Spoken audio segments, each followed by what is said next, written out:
Hello, dear seekers. This is Kerry. Welcome back to the Healing Corner. I hope that you have been taking time to replenish your soul, to take care of yourself, and to take care of your loved one and your community as well, especially in this challenging time that not just our country is going through, but globally. Today, I want to shed the light on the month of June, which is Pride Month. What does that mean? I want you to go back and give you a little bit of history. I am sure you have heard of the Stonewall Riot. These were riots that took place in June 28, 1969, for a few days in New York because members of the LGBTQ plus community were tired of being harassed. They were tired of being attacked. They were tired of hiding. And they wanted to affirm the human dignity. What is LGBTQ plus? I am going to tell you what it means. I'm sure a lot of you guys know, but the acronym stands. So we have the L, right? L stands for lesbian, G stands for gay, B stands for bisexual, T stands for transgender, Q stands for queer, and plus just means that there are many identifications in the community. Okay, so it is up to us to really make sure that we are educated or that we ask members of our community how to assist, how to understand them, and how to be part of the solution. I am speaking to you as not just a human being, but I'm also going to talk to you as an activist, as also a mental health professional who works with a lot of clients from the LGBTQ plus community. Today I am dressing, you can see my shirt. My t-shirt has the rainbow flag, which is actually a sign which has been kind of the logo, right? That the community has been using since the 70s. Okay, so mine, I got the shirt from P-Flag, which is a great space here that has been created to educate, to empower, to create a safety net for allies, but also for people who are in the LGBTQ community, LGBTQ plus community.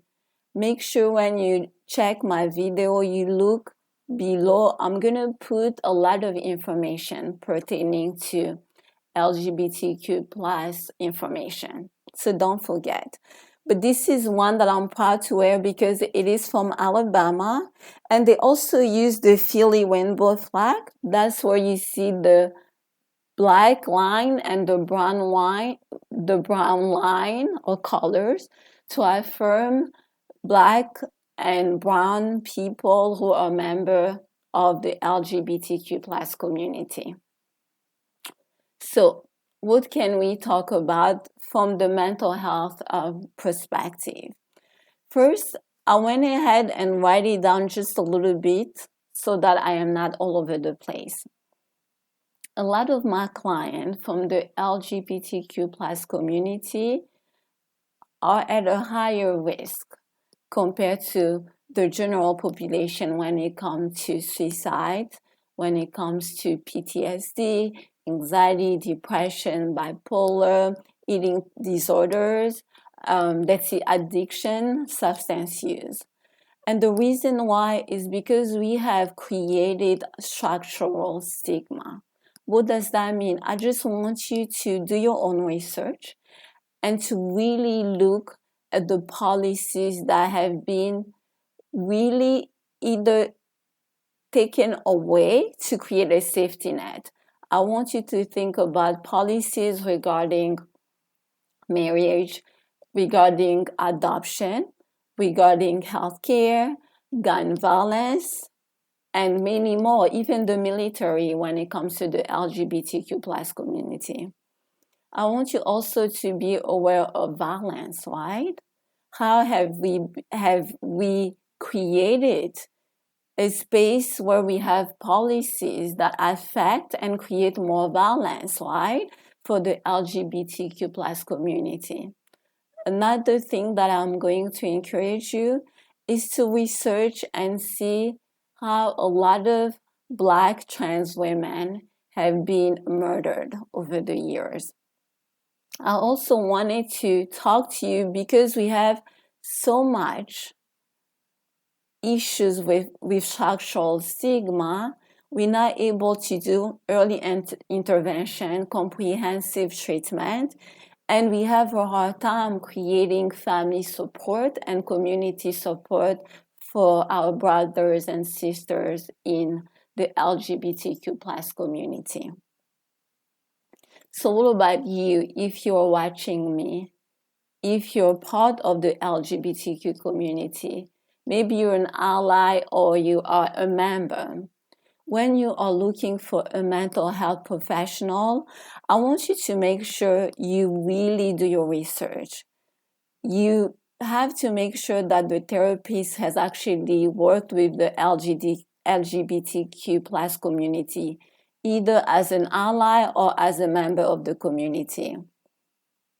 Please do not go see a therapist who is going to re-traumatize you and is going to convey to you that you are not normal, that you need to be cured. Stay away from those therapists.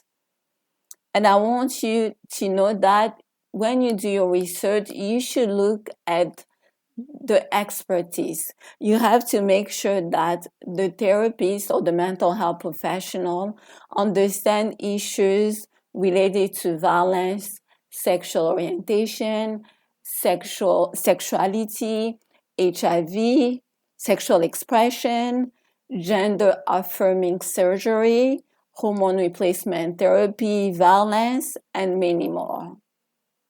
Because if you don't do that, guess what? You're going to be in a space where you don't feel safe. And you're going to be in a space where you feel re-traumatized. In addition to all the information that I'm going to put below my box, I wanted to give you a few things that we usually say, but we don't pay attention. It's usually some terms that are unacceptable or they're dated. They're so long that we have to learn to be aware of those terms. So I know even when I teach in the social work department as an adjunct professor, when I was teaching, I was teaching my students to make sure that they check. I'm going to give you actually the website, or you can just Google the National LGBT Health Education Center. They have glossary terms that are affirming and that we should all use.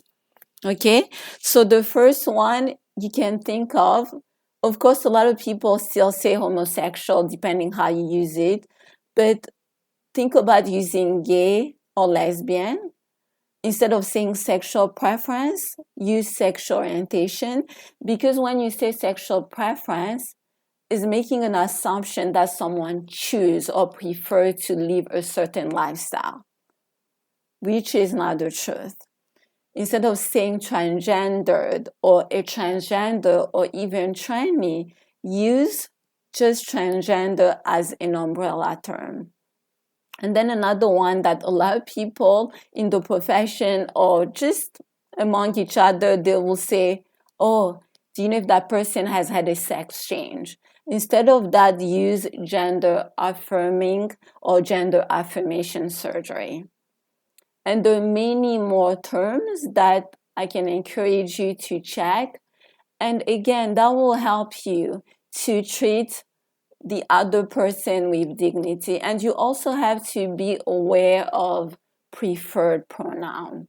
Some people preferred pronoun can be he, she, they, them, us. Just make sure you check and you ask the person.